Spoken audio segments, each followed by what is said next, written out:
Selamat datang di Saya Wibu. Kalau Anda Wibu, subscribe ya bos. Kalau Anda bukan Wibu, subscribe juga sih. Pada intinya dukung channel ini dengan like, comment, dan subscribe. Oke kawan-kawan semua, kita akan melanjutkan alur cerita manhwa terbaru dari Dr. Kang, si illegal killer. Ya, bagi kalian yang belum nonton part sebelumnya, bisa nonton part sebelumnya dulu ya, biar nyambung ceritanya. Oke mantap, langsung kita mengalur cerita dari Dr. Kang, si illegal killer. Capcus. Dr. Kang bingung diberi mandat langsung oleh host Airef, kepala keluarga dari Airef. Tapi terlihat si Raihat Airef kesal dengan pengawalnya karena dia nyerocos duluan. Seharusnya yang ngomong kan bukan elo pengawal, goblok, yang ngomong itu saya blok. Kemudian Dr. Kang dilempari itu ya segebok duit, dan si Raihat malah meminta dibuatin potion dari benda itu. Waduh, minta sambil marah-marah lagi. Ya nggak sopan bener nih anak. Ya sayang sekali ya, kantong ini bukan duit ternyata, tapi isinya herbal. Ya, Dr. Kang mau ngecek herbal itu, dan ya Dr. Kang langsung paham kalau ia diminta untuk membuat potion di area barat. Itu adalah desa Tehes. Itu zona yang saat ini dikarantina karena terkontaminasi oleh radiasi kutukan monster. Ya, kemudian si pengawal bercerita kalau di desa Tehes adalah desa yang indah, tanahnya subur dan ada danau di situ. Tapi beberapa bulan yang lalu ada monster yang menduduki desa tersebut dan membuat wilayah Tehes terkontaminasi radiasi. Bahkan sekarang air dan tanahnya menjadi beracun. Dan Dr. Kang sebagai alkemis handal diminta untuk menangani racun tersebut dengan potion yang ia buat. Dan juga potionnya itu untuk membantu para prajurit yang sedang membasmi para monster yang ada di desa Tehes. Jadi Tuan Host akan sangat berterima kasih jika Dr. Kang mau membuatkan potion anti radiasi bagi para prajurit dan bagi desa Tehes. Ucap si pengawal. Ya, Dr. Kang pun berpikir kalau racun yang terkontaminasi memang mudah untuk dibuat, tapi biasanya para alkemis membuat liquid potion untuk menanganinya. Tapi untuk herbal yang seperti ini masih kurang. Harusnya mereka membuat semi liquid potion. Ini potion yang kelas menengah gitu ya. Dan di sini hanya Dr. Kang yang bisa membuatnya. Kemudian Raihat menjelaskan, jika Dr. Kang mau membuatkan potion anti radiasi, ia akan memberikan toko dan juga legalitas healer untuk menjalankan bisnisnya. Ia bakal dapat banyak uang untuk itu, dan ia akan bekerja untuk keluarga Airef. Ya, jadi kaya raya, jadi makmur hidupnya, nggak usah repot-repot lagi. Buka toko di depan pasar kayak gini, Dr. Kang. Udah ikut aja dengan keluarga Airef. Kalau kau sudah paham, maka segeralah buatkan kami potionnya, ucap si Raihat. Yang kemudian dijawab oleh Dr. Kang, maaf bro, saya menolak, ucap Dr. Kang sambil full senyum. Wadidaw, penolakan itu membuat Raihat jengkel. Ia benar-benar marah. Katakan lagi, bangke, kau goblok sekali.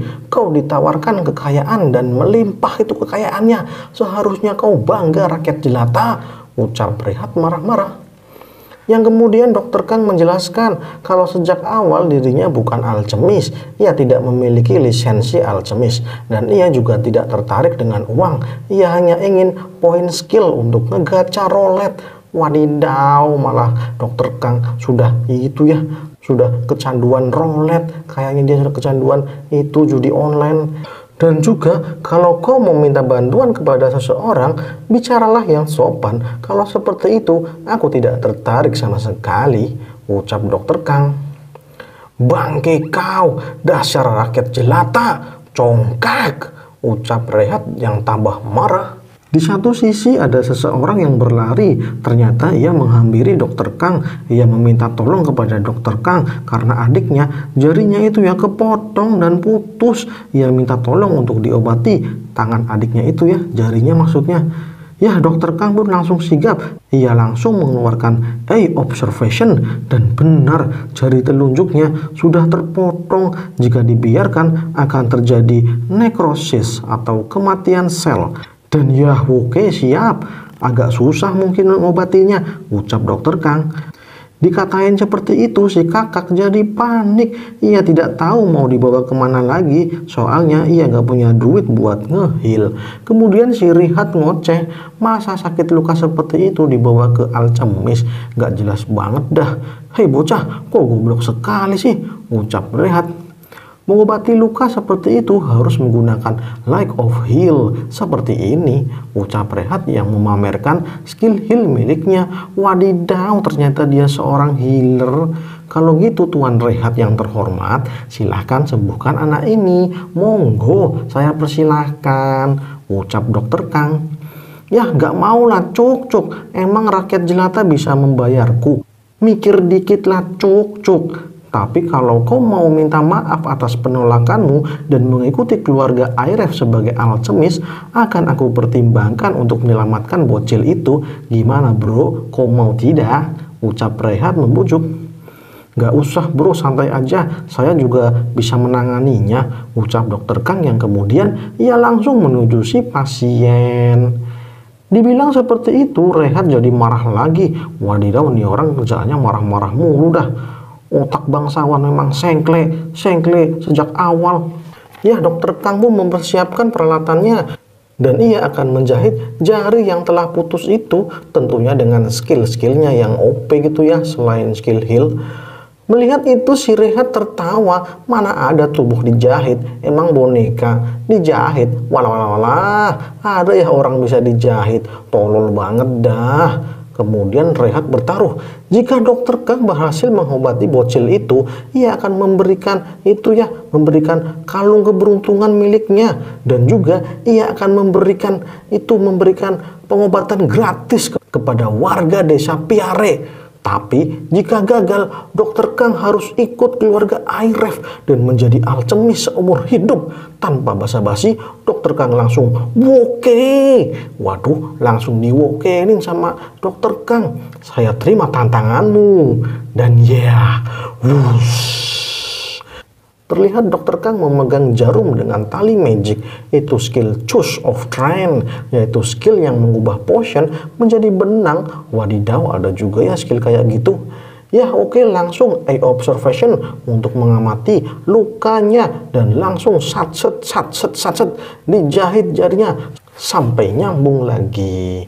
Dokter Kang benar-benar fokus menjahitnya. Ya, udah kayak itu ya, udah kayak dokter bedah profesional. Mantap jiwa, jos gandos lah dokter Kang. Sampai-sampai 3 orang yang ada di situ melongo. Mereka kaget, jari putus bisa disambung lagi pakai jahitan. Wadidaw, dan wush, berhasil. Jarinya berhasil disambung dengan aliran darahnya yang sudah mengalir normal. Jarinya selamat, chef. Sang kakak pun langsung nangis dan itu si Rihat jadi gemetaran. Ia tidak percaya dengan apa yang ia lihat. Wadidaw. Kemudian dokter Kang memberikan skill full recovery. Itu skill untuk seorang yang mempercepat proses pengembalian sel. Dan syut, selesai. Mission complete.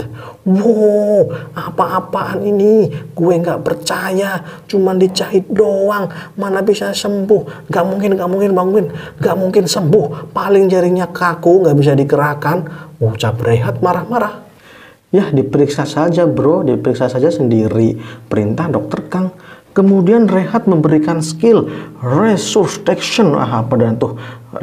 Resurrection, nah intinya itulah ya, itu skill untuk membangkitkan seseorang yang pingsan atau terluka. Ya, diberi skill itu si bocil langsung bangun. Ia melihat dua orang di depannya yang kemudian ia disuruh menggerakkan jarinya dan twing twing twing twing. Bisa digerakkan itu ya normal-normal saja. Rihad jadi shock berat. Kok bisa ya? It's impossible. Mustahil bro. Gimana ada caranya cuman dijahit bisa sembuh total? Dan oke, saya menagih ucapan Anda yang akan membuka pelayanan pengobatan gratis untuk warga Piare dan memberikan kalung keberuntungan Anda. Ucap Dokter Kang dengan full senyum. Waduh, Rihad karena ia sudah berjanji akan melakukan pelayanan heal gratis dan memberikan kalungnya. Dan ya oke, silahkan bangke, ini dah kalungnya. Ucap Rihad sambil membanting kalungnya, yang kemudian Rihad dan pengawalnya pergi. Dan ya, Dokter Kang pun mendapatkan kalung keberuntungannya. Dan statusnya ternyata memang benar, statusnya kalung tersebut dapat meningkatkan keberuntungan. Dan ya, dua bocil itu pun takjub dengan skill yang dimiliki oleh Dokter Kang. Ia tidak percaya Dokter Kang yang bukan healer bisa menyembuhkan luka terpotong. Wadidaw, udah kayak dewa ini Dokter Kang. Ya, Dokter Kang pun hanya bisa senyum-senyum tipis diomongin kayak gitu ya sama dua bocil itu. Dan ia pun membayangkan gimana jengkelnya si Rihad yang harus melayani warga desa Piare dengan healnya dan gratis pula. Wadidaw, walah. Dan ya, scene pun berpindah. Di penginapan Sadness, Julia khawatir terhadap Dokter Kang karena siang ini rumornya Dokter Kang sudah ditemui oleh keluarga bangsawan, tapi Dokter Kang santai-santai saja.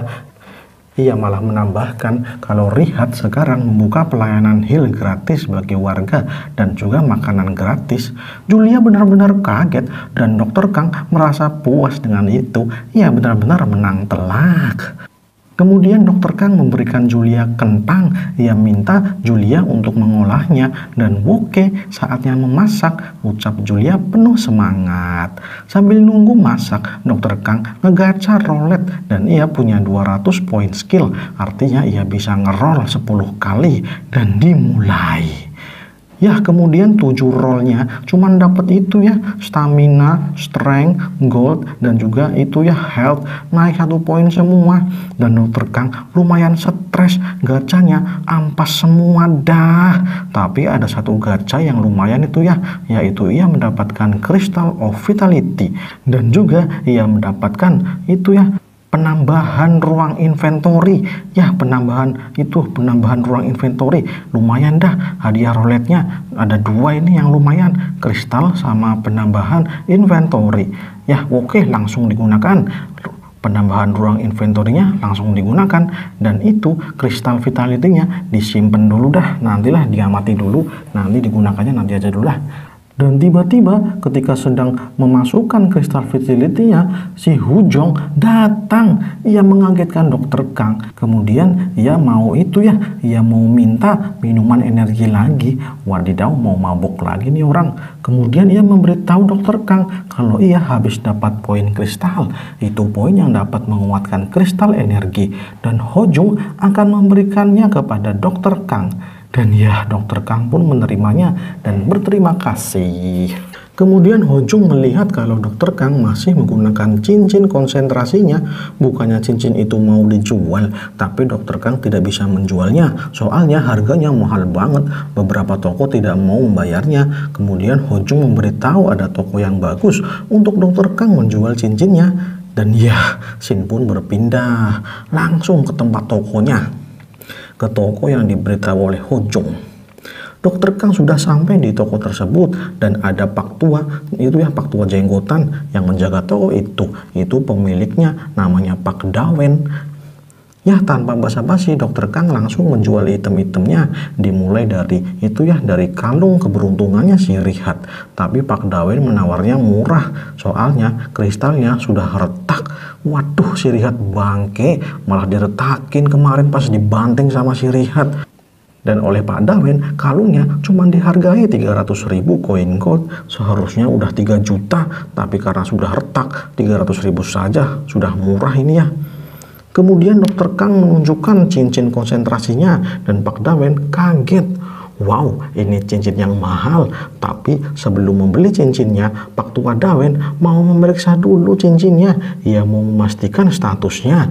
Dan ya, dokter Kang tidak masalah. Ia juga mau melihat-lihat barangnya Pak Dawen. Ketika melihat-lihat, dokter Kang tertarik dengan crossbow-nya Pak Dawen itu ya. Ia mau mencobanya dan tiba-tiba, wush, cahaya memancar di pikiran dokter Kang. Dokter Kang kaget, apaan nih dah? Yang kemudian notifikasi muncul, dapatkan itu. Bagaimanapun caranya, dapatkan itu. Waduh, disuruh mengambil crossbow-nya. Apa istimewanya ini crossbow? Sampai-sampai sistem menyuruhnya untuk mengambilnya. Dan ya, mau tidak mau dokter Kang harus membelinya. Nggak mungkin kan nyolong, mau tidak mau ya harus dibeli gitu loh. Kemudian Pak Dawen sudah selesai dengan cincinnya dan dokter Kang bertanya kepada Pak Dawen terkait crossbow yang itu ya yang ia pajang. Dan menurut Pak Dawen itu artefak yang baru ditemukan oleh para petualang.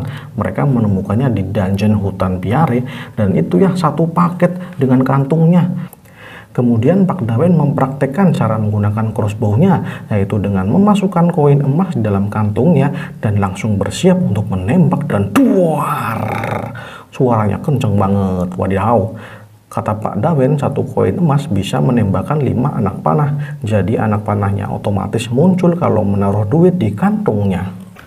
Semakin mahal, semakin OP anak panahnya. Wadidaw, gampang banget. Kemudian dokter Kang bertanya, berapa harga crossbow itu? Dan ternyata harganya adalah 4 juta gold. 4 juta koin gold. Wanjrit, mahal banget. Ya, kemudian Pak Dawen menawar cincinnya. Dokter Kang itu ya, dokter Kang cincinnya mau ditawar sama Pak Dawen dengan harga 6,6 juta gold.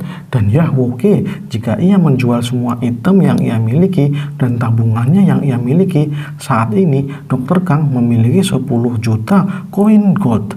Kurang 4 juta lagi dah. Kemudian dokter Kang memberitahu Pak Dawen kalau mau membeli crossbow itu tapi uangnya masih kurang 4 juta lagi. Jadi gimana? Mau ditawar 10 juta boleh nggak?